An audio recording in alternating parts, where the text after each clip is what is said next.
domínio próprio. Não há lei contra essas coisas. Aqueles que pertencem a Cristo Jesus crucificaram as paixões e os desejos de sua natureza humana. Uma vez que vivemos pelo Espírito, sigamos a direção do Espírito em todas as áreas de nossa vida.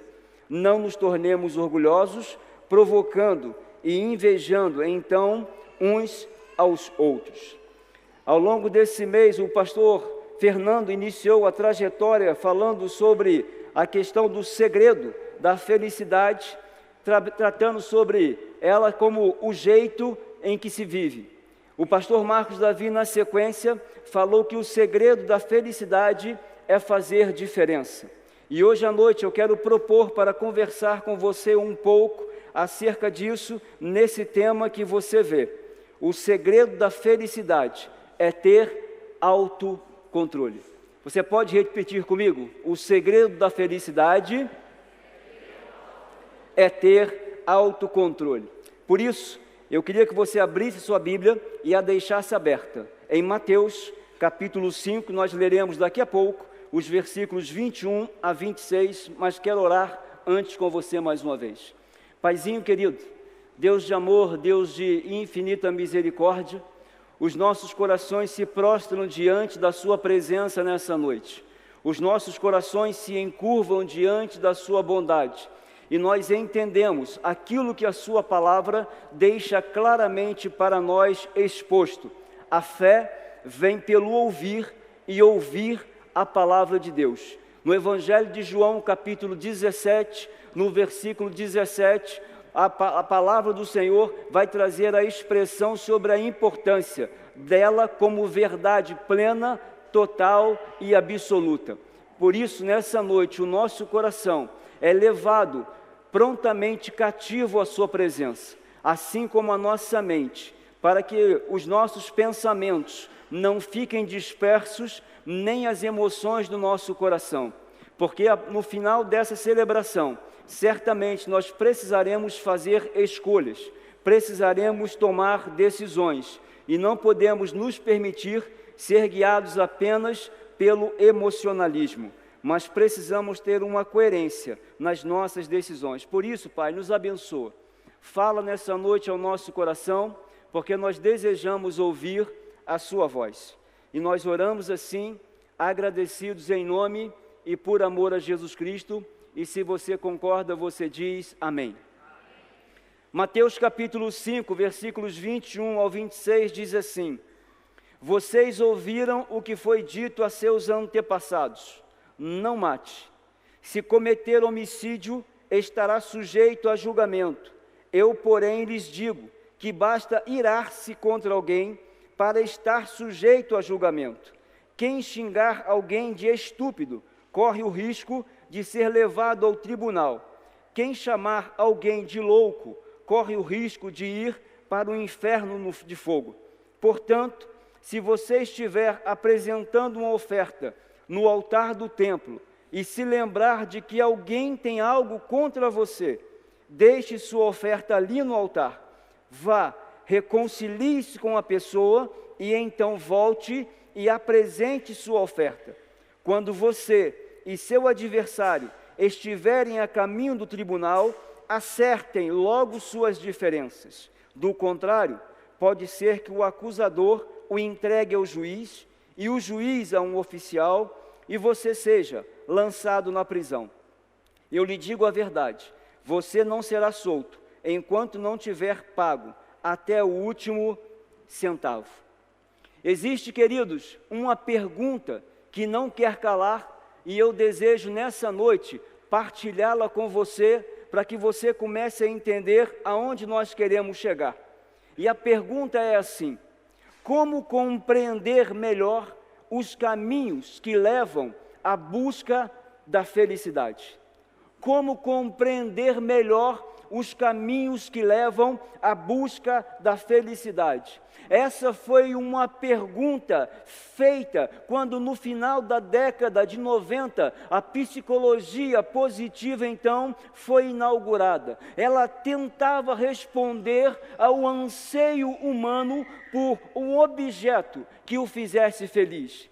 ela começava então a nos levar para o campo dos pensamentos, para tentarmos entender e encontrar uma razão que justificasse os argumentos que muitas vezes nós usaríamos para justificar o anseio, o desejo e até mesmo a forma de encontrar a felicidade. Mas antes mesmo que a psicologia positiva surgisse, várias filosofias e várias religiões tentaram obter essa mesma resposta.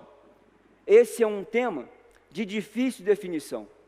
Por isso, em razão disso, a filosofia escolheu um caminho mais fácil. Ela passou a associar a felicidade, então, objetivamente com o prazer. Ela voltou os seus estudos para o comportamento e um estilo de vida apenas. O campo das análises, ele é mais profundo, queridos, do que aquilo que nós imaginamos, porque a felicidade, ela pode ser para eles apenas fruto de ações e de reações. Mas sustentar essa teoria apenas nesse ângulo é muito difícil, porque no mundo real, nesse mundo que nós vivemos, as pessoas podem viver os mais variados níveis de derrota. A felicidade seria então, baseando-se nessa justificativa, apenas parcial. Por isso, teríamos e viveríamos apenas lampejos de felicidade. Assim como ocorreu no drama biográfico, retratado em um filme, A Procura da Felicidade, que talvez muitos de vocês tenham assistido, que foi protagonizado por Will Smith, que é a história de um pai solteiro, com sérios problemas financeiros, que faz tudo para dar um futuro melhor ao seu filho. Assim também é essa análise que fica restrita e somente sustentada a esse campo da filosofia ou da psicologia. Porque aquele, queridos, que busca viver uma vida em felicidade, precisa aprender primeiramente a lidar consigo mesmo. Pastor, por quê? Essa prioridade ou essa importância é dada em primeiro lugar. Porque eu e você, queridos, nós precisamos ser menos reativos e precisamos nos tornar mais pacientes. Nós precisamos pensar muito mais antes de falar. Nós precisamos tomar decisões e fazer escolhas certas, mas nunca, ouçam isso, nunca no calor das nossas emoções. Quando nós pensamos em felicidade pela ótica da eternidade, o domínio próprio é uma das palavras-chave, o autocontrole é uma dessas palavras de extrema importância. A ausência do autocontrole é uma das maiores causas de desastres, de violências e de condenações. Todas as vezes que o descontrole, ele assume então o comando, a derrota agora carimba o seu passaporte e inicia a sua viagem ao nosso encontro. Por isso, queridos, o autocontrole é um dos segredos da felicidade, porque a impulsividade, ela é a mola propulsora das más notícias, de muitas das nossas tristezas, e por que não dizer, de muitas das péssimas histórias ilustradas pela vida. Todas as vezes que perdemos o autocontrole, as consequências vão estar aguardando as portas. Foi assim no Antigo Testamento, foi assim no Novo Testamento, foi assim na vida de Moisés, foi assim na vida de Arão, foi assim na vida de Davi, foi assim na vida dos irmãos de José, continua sendo assim na minha e na sua vida. Todas as vezes que nós nos precipitarmos, haverá um preço muito alto a ser pago. Todas as vezes que o autocontrole, que o domínio próprio não for exercido, a conta vai ser alta e multiplicada. Por isso, nessa noite, eu gostaria que você desse a devida atenção ao que vai ser ministrado ao seu coração, porque eu vou trazer princípios bíblicos que o Senhor partilhou com o meu coração e quero dividi-los com você, em razão da importância para mim pessoalmente e na transformação que proporcionou também a partir da minha vida e nas mudanças da forma como eu agora me portaria após ter recebido isso da parte do Senhor. Por isso, em primeiro lugar, pensando sobre o segredo da felicidade, é ter autocontrole. Eu queria te trazer o primeiro princípio nessa noite. Qual seria o princípio, pastor? Esse que você está vendo. Quem pensa muito antes de fazer, terá pouco do que se arrepender. Você pode ler comigo? Quem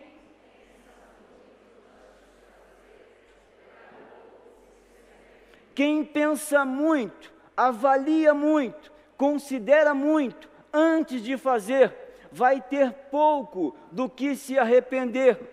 Porque, queridos, existe uma frase que eu quero deixar para você agora, e ela vai fazer toda a diferença. E essa frase, ela diz assim, pode colocar para mim a próxima frase, por favor.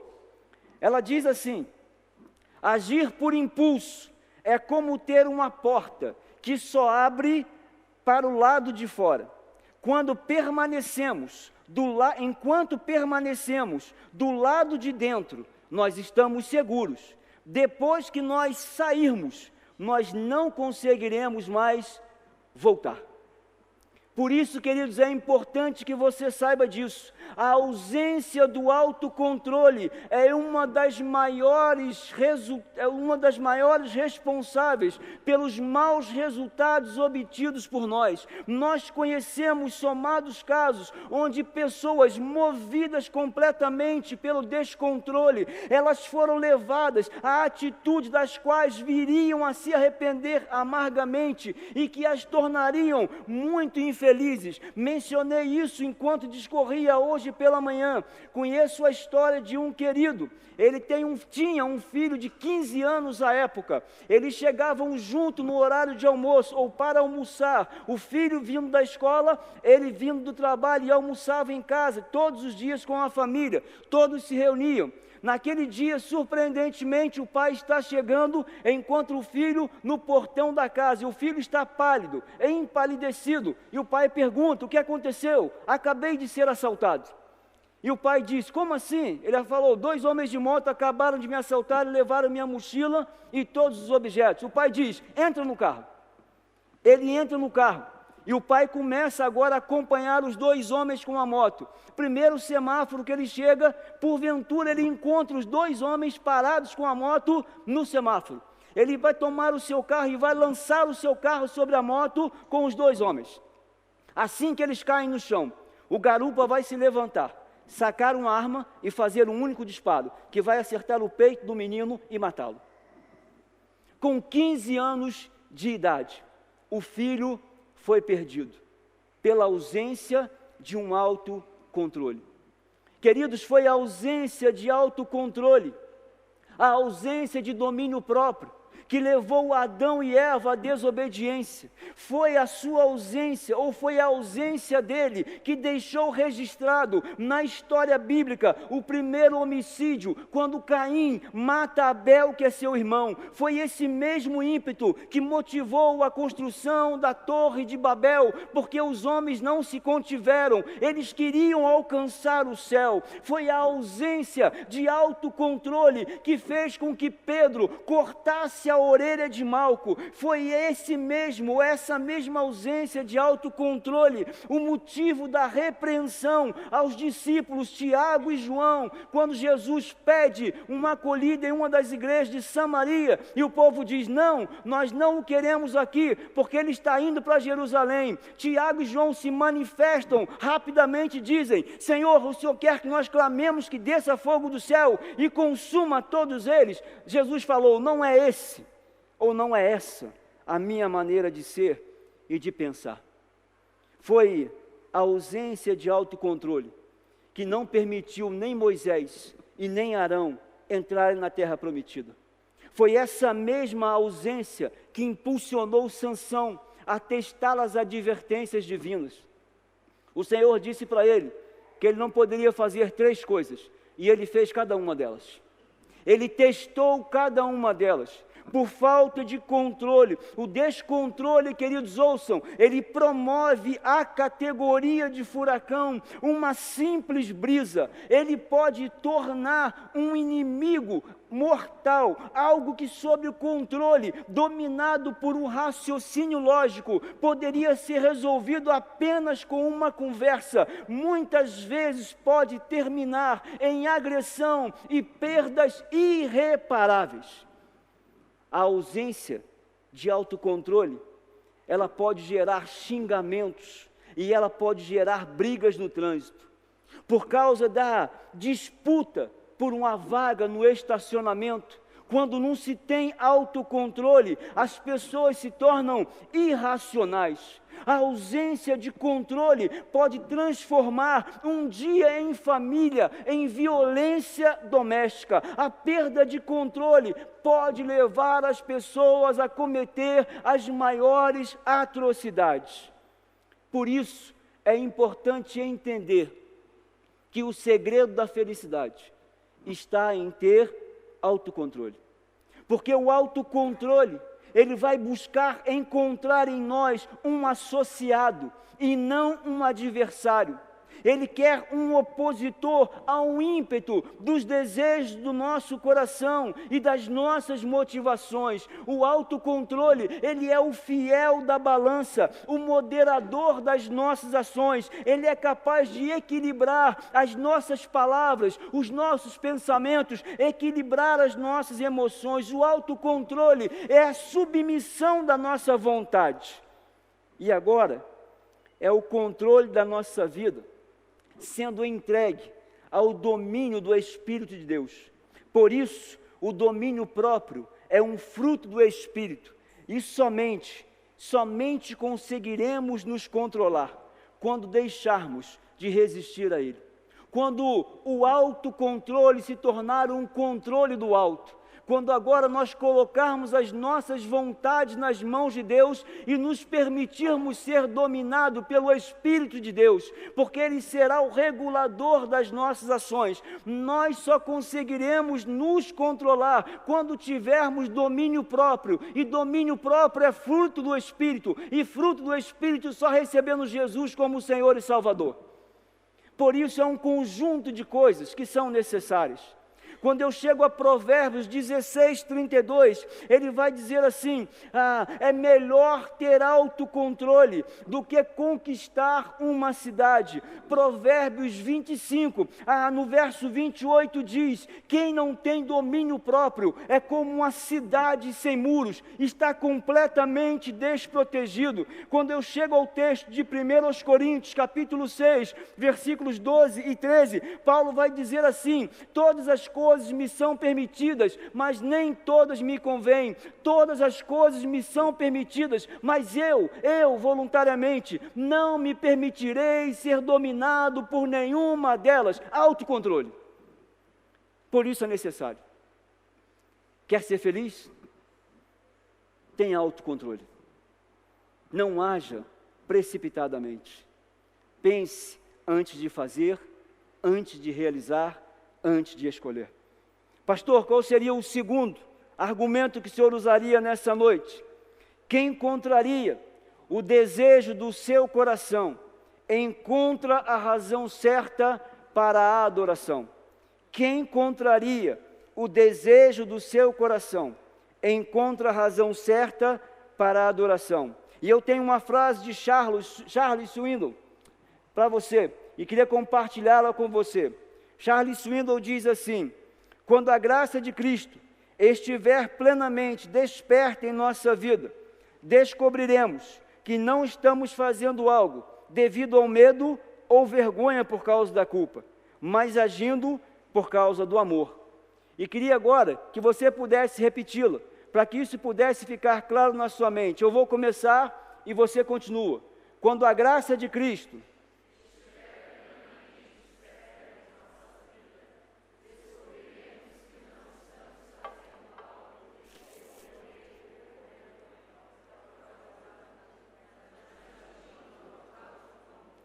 É primordial, queridos, que eu e você entendamos isso que é dito. Na segunda parte do texto, Jesus continua aplicando os princípios práticos, apresentando agora, como disse pela manhã, duas ilustrações. A primeira delas, de uma pessoa que vai ao templo, versículos 23 e 24. E a segunda, daquela pessoa que vai ao tribunal responder por uma acusação, versículos 25 e 26 de Mateus capítulo 5.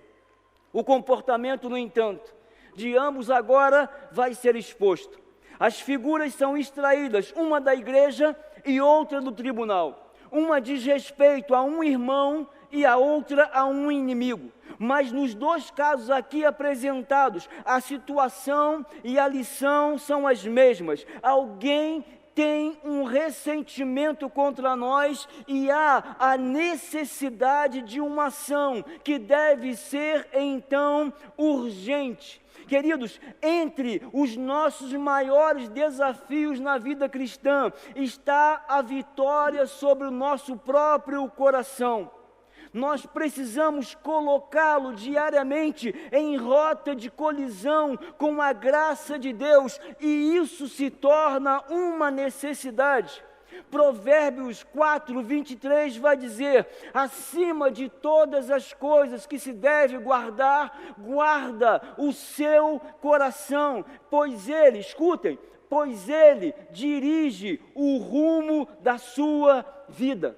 Levá-lo a compreender, queridos, que a plenitude da satisfação não está em coisas, mas em uma pessoa, é desafiador. Levar o nosso coração a entender que não é um material que vai sustentar e vai ser o motivo da nossa felicidade. Convencê-lo de que o ser precisa ser maior do que o ter. Por isso, nós nunca deveríamos permitir que uma desavença permanecesse, ou muito menos que ela se desenvolvesse. Por isso, a felicidade é ter autocontrole. Quantas inimizades ao longo dos anos foram iniciadas porque o orgulho, a vaidade, a soberba, a ganância se assenhoreou do coração do ser humano. Haviam amizades profundas que se dissiparam, que acabaram porque a vaidade tomou o lugar do amor e o autocontrole se perdeu. Se nós nos deixarmos, queridos, sermos conduzidos pelas nossas emoções, pelas nossas frustrações, pelas nossas dores, pelas nossas decepções, nós, sem sombra de dúvida, desobedeceremos a Deus. Nós precisamos destronar os ídolos do nosso coração. Nós precisamos destronar a vaidade do nosso ser. Nós não podemos retardar de maneira alguma o fazer as pazes, o liberar perdão, o tomar a iniciativa da retratação. Olha o que diz esse texto que eu quero compartilhar com você. Somente entenderá o sentido da adoração quem compreender o sentido do sacrifício de Cristo. Enquanto um não for compreendido, o outro não será aplicado. Volta um pouquinho a página da sua Bíblia e olha o que diz o texto de Mateus capítulo 5, a partir do versículo 1, e ele vai discorrer sobre a contrariedade do coração. Quando Jesus viu que as multidões se ajuntavam, subiu à encosta do monte e ali sentou-se. Seus discípulos se reuniram ao redor e ele começou a ensiná-los. Felizes os pobres de espírito, pois o reino dos céus lhes pertence. Felizes os que choram, pois serão consolados. Felizes os humildes, pois herdarão a terra. Felizes os que têm sede e fome de justiça, pois serão saciados. Felizes os misericordiosos, pois serão tratados com misericórdia. Felizes os que têm o coração puro, pois verão a Deus. Os que promovem a paz, pois serão chamados filhos de Deus. Os perseguidos por causa da justiça, pois o reino dos céus lhes pertence. disse: felizes são vocês, quando por minha causa sofrerem zombaria e perseguição. Percebam, queridos, que Jesus Cristo muda a ótica por completo do sentido da felicidade, do sentido da alegria, e nos dá então uma outra razão de ser, de fazer, de pensar e de agir. Se nessa noite cada um de nós fosse perguntado sobre felicidade, cada um de nós apontaria uma direção para encontrá-la, sem sombra de dúvidas. A grande questão é que a felicidade, como disse pela manhã, não está no quê, mas está no quem. Ela não é um elemento subjetivo. A felicidade, repete comigo assim, a felicidade é uma pessoa. E esta é Jesus Cristo. Essa pessoa é Jesus Cristo. Quer ser alegre, quer ser feliz, tenha o Senhor Jesus como o Senhor da sua vida e entregue o autocontrole nas mãos dele.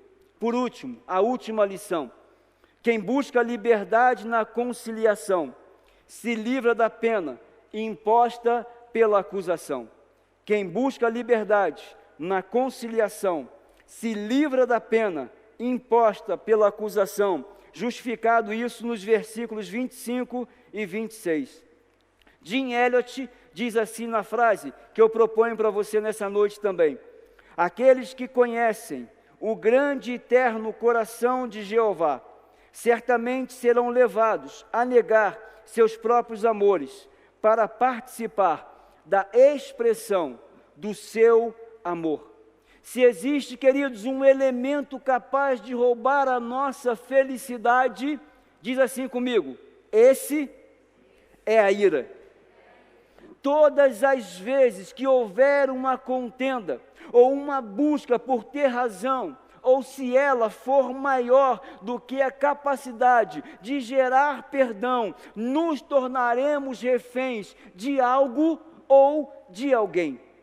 Por isso, existem muitas pessoas que estão fisicamente livres, mas sentimental ou mentalmente completamente aprisionadas. O autocontrole, queridos, tira das nossas mãos o desejo por vingança, aquela que muitas vezes vem disfarçada por um senso de justiça. O desejo muitas vezes não é o de fazer o certo, mas poder sentir-se vingado.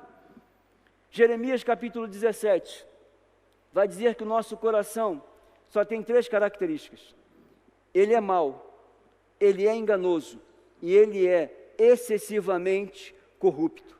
Por isso, a ausência de conciliação não aprisiona apenas uma pessoa, mas tem o poder de tirar dela a paz necessária para o seu viver diário. Queridos, todas as vezes que uma desavença com alguém for estabelecida, ainda que você não esteja próximo dela, essa pessoa vai tomar café com você, ela vai sentar-se com você na hora do almoço, você estará no shopping, ela estará com você, no jantar, nas festas, onde quer que você esteja, enquanto não houver conciliação, essa pessoa fará parte da sua vida, onde quer que você vá, ela estará com você. Por isso Tiago, capítulo 4, 17 diz: aquele que pode fazer o bem e não faz, comete pecado. Enquanto aquilo que é correto não for praticado, as pessoas se tornam condenadas a uma mesma sentença e réus de um mesmo juízo. Por isso, queridos, o domínio próprio trabalha a consciência cristã, de modo que a palavra de Deus, agora recepcionada e praticada, se torna uma chave que liberta da tristeza, porque ela promove a ruptura, uma separação, ou quem sabe, agora, um afastamento das más intenções, das incompreensões, e nos leva efetivamente a uma conciliação. Por isso, nós precisamos, Glaubert, enquanto você se aproxima com o Ministério de Música, nós precisamos ser mais sensíveis ao que se refere a essas coisas. Não devemos retardar em fazer as pazes. Não devemos permitir que o sol se ponha sobre a nossa ira. Logo que nós tivermos consciência de um relacionamento estremecido, nós devemos tomar a iniciativa agora de restaurá-lo. E eu queria que você repetisse comigo a última frase dessa noite, porque ela encerra aqui a minha exposição. Repete comigo assim: o autocontrole é o remédio para a impaciência, para a impulsividade e para a insensatez. Por isso, quando o controle sai das nossas mãos, queridos, nós podemos ouvir o eco da voz do apóstolo Paulo, em 1 Coríntios, capítulo 15, versículo 57, quando ele diz: mas graças a Deus, que nos dá a vitória, em Cristo Jesus, o nosso Senhor. Graças a Deus, porque se dependesse somente de nós, nós estaríamos completamente, totalmente condenados.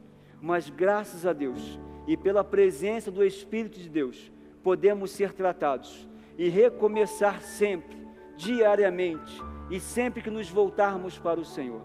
Enquanto o ministério canta nessa noite, eu queria te fazer um convite.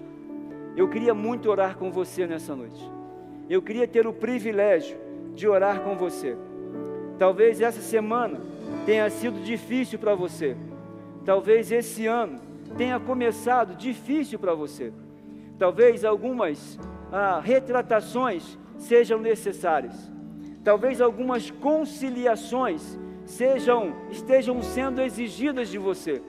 Talvez o Senhor, na mensagem dessa noite, confirmou algo que você já sabia, algo que você já esperava, mas que talvez estivesse resistindo em tomar uma decisão. Por isso, nessa noite, se Deus comunicou o seu coração, se Ele falou com você, por favor, não enrijeça o seu coração. Se essa mensagem tem a ver com você, e você gostaria que nós pudéssemos, enquanto igreja, orar por você, orássemos por você, eu gostaria que você saísse do seu lugar e viesse aqui à frente, porque eu, pastor Ézio em particular, eu preciso dessa oração, e a tenho feito ao Senhor, porque há muita coisa na minha vida que eu preciso que Ele trate, que haja reconciliação. Se você sente o desejo, sai do seu lugar e vem aqui, eu quero orar com você.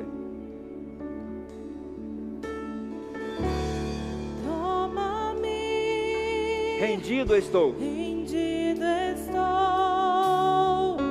aos pés da cruz. Me encontrei. O que tenho te entrego, ó Deus. Deixe o controle sair das suas mãos e ir para as mãos do Senhor.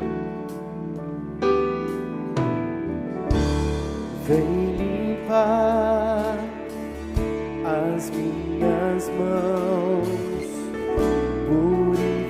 purificar meu coração, que eu ande em tudo que tu tens pra mim. Cante conosco essa linda canção, faça dela a sua oração.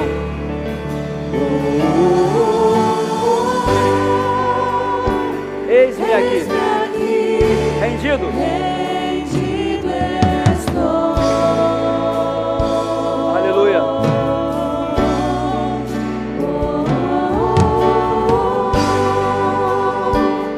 Eu sou teu e tu és meu.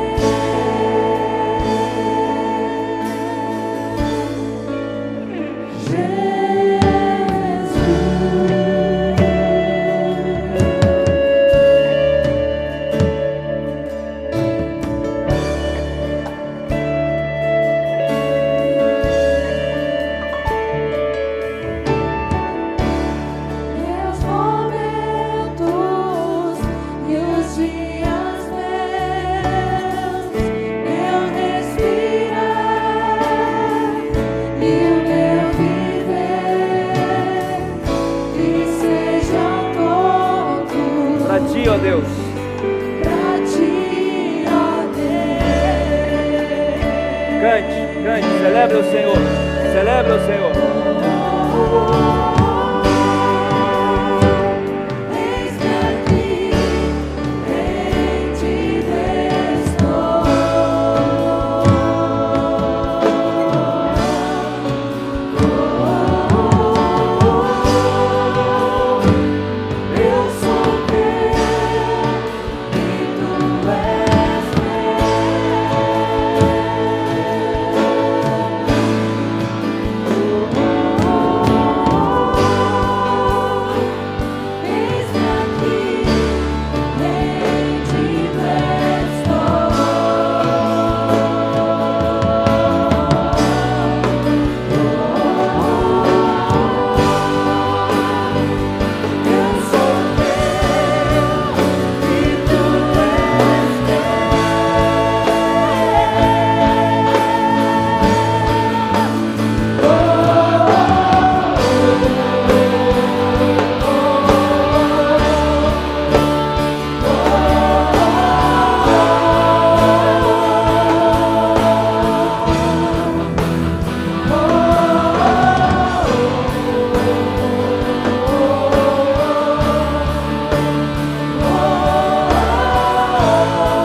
Queria convidar a igreja a se colocar em pé. Eu queria que você tomasse as mãos da pessoa que está do seu lado. Queria que você desse a mão a ela aí. Esse querido, essa querida que está do seu lado aí. Isso. Acolhe ele aí com o seu coração, com a sua gentileza. Paizinho querido, como nós amamos a sua palavra. Como nós amamos, Pai, poder ter esse nível de intimidade, podermos ouvir a sua voz e podermos saber que quando o Senhor nos toma para Ti, Pai, é porque o Senhor quer tratar o nosso coração e trazer a alegria plena a Ele. Ainda que hajam conflitos, Pai, coisas que nós não compreendemos, o Senhor que sonda o nosso coração e nos conhece na profundeza dele, o Senhor sabe do que é que nós precisamos. Esses enfrentamentos muitas vezes, Pai, são tão necessários para nós tomarmos uma posição, para nós sairmos de uma zona de conforto, para nós permitirmos que o nosso dia seguinte seja tão melhor que o dia anterior. Nessa noite o Senhor nos presenteou com a sua palavra. Nessa noite o Senhor visitou o nosso coração, o Senhor visitou a nossa mente, o Senhor nos conscientizou de decisões que nós precisamos tomar, de escolhas que nós precisamos fazer. Nós entendemos nessa noite, Pai, que o controle, que o autocontrole, ele não tem que estar nas minhas mãos, mas que eu preciso receber o controle do alto. Ele tem que estar nas mãos do Senhor, com a nossa família entregue, com a nossa família rendida, com as nossas diferenças sendo conciliadas, com o perdão sendo liberado, com o favor do Senhor alcançando a todos e a tantos quantos nós pudermos. Pai, nós não somos reguladores da justiça, ela está nas mãos do Senhor. Nós não somos aqueles que definem, Senhor Deus, quem merece ou quem não merece. Isso é pertencente ao Senhor e não a cada um de nós. Por isso, Pai, nos incumbe nessa noite praticar o verdadeiro cristianismo, nos incumbe nessa noite nos render ao Senhor e pelo Senhor e para o Senhor realizar aquilo que o Senhor deseja, Pai. Por isso nos dá sabedoria, nos dá entendimento, nos dá capacidade dos céus para, Pai, muitas vezes recuarmos, darmos um passo atrás antes de tomarmos uma decisão qualquer, esperarmos no Senhor a decisão que será a melhor, a mais proveitosa e a plena, porque a tua palavra diz em Neemias capítulo 8, versículo 10, que a alegria do Senhor é a nossa força, que a vontade boa, perfeita e agradável, segundo Romanos capítulo 12, essa pertence ao Senhor, e é ela que nós queremos realizar. Por isso, Deus, nessa noite, voluntariamente, nós queremos entregar o controle do nosso coração nas mãos do Senhor. Nos ensina, nos molda, Pai, a sermos aquilo que o Senhor quer que nós sejamos. E que o amor de Deus Pai, a graça maravilhosa de Jesus Cristo e que as doces e ricas consolações do Espírito Santo de Deus seja com cada um de nós aqui presente, com todo o povo de Deus espalhado sobre a face da terra. Que haja paz em Jerusalém e uma semana repleta da felicidade percebida na presença do Senhor. E nós fazemos essa oração agradecidos em nome e por amor a Jesus Cristo. Se você concorda, você diz amém. Canta conosco e vai se despedindo. Deus te abençoe. Excelente semana. Vá em paz. Que o Senhor te guarde. Que o Senhor te abençoe.